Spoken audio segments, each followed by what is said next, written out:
I am sure you will have heard of mindfulness. Go into any bookstore and you will see a pile of books on a table all about mindfulness, mindfulness for this, mindfulness for that, colouring books for mindfulness, mindful walking, mindful gardening. And it's wonderful to see that this has become more popular.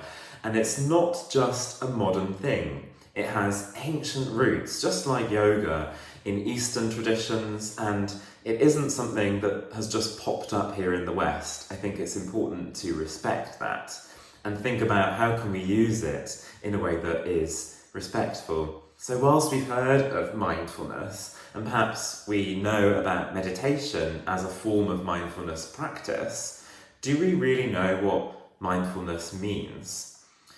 I think it's quite easy to define in one way, but also quite difficult in another. And the easy way is one you might have heard. Be in the moment. Yeah, just be in the moment.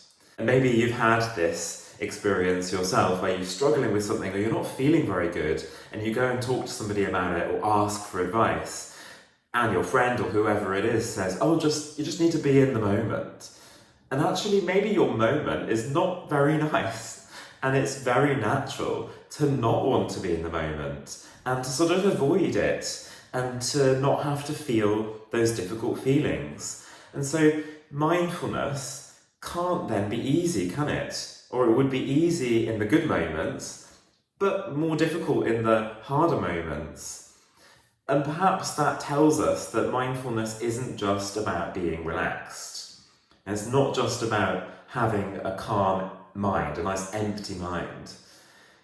When you practice mindfulness, you might be laying on your back, or you might be noticing your breath, or walking meditatively, or watching a candle, whatever kind of practice it is. You might find that you feel less comfortable and less relaxed to start with. Because I don't know about you, when I stop, if I'm having a busy day, or I'm stressed, or I'm not feeling too good, I can feel worse sometimes because there's nothing to distract me from all of those challenging thoughts and feelings, and they can flood in and it can feel too much. So you have to strike a bit of a balance here. It can't be about sitting in the pain and then feeling worse and not ever feeling better. And in that case, I think we have to use the range of mindfulness practices. So in my case, if I feel really overwhelmed, I know that sitting in meditation is going to be too much of a jump, and I'll go for a practice that will be a little bit more active. So there's an element of distraction, so I like walking or even a yoga practice, and then by the end of it, I might be able to have a lie down and relax for a few minutes and feel a little bit more like that's possible. But very often I worry about people trying mindfulness practices that are too far, too fast, and finding it a negative experience and not wanting to try mindfulness again. And no wonder, it's the wrong practice at the wrong time.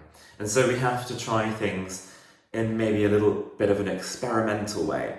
And if it doesn't work for us, that's okay. We learn from that and we can try something else or come back to it at a different time. So yes, maybe then over time you do become calmer, you do become a little bit quieter in your mind. But the essence of the practice is to observe what is there in the first place without seeking to change it.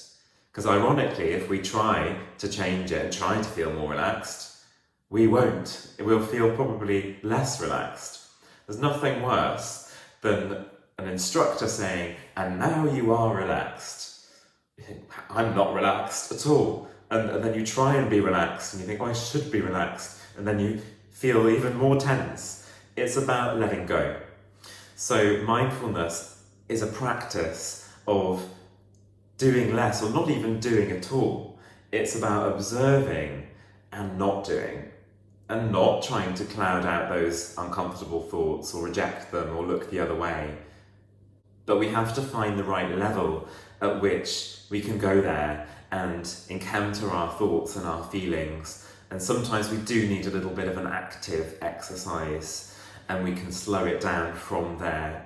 We move into stillness, I think, rather than jumping into it. We can't go from 100 to 0 and then back up to 100, or if we do, we can really find that quite challenging and we can burn out or we can crash.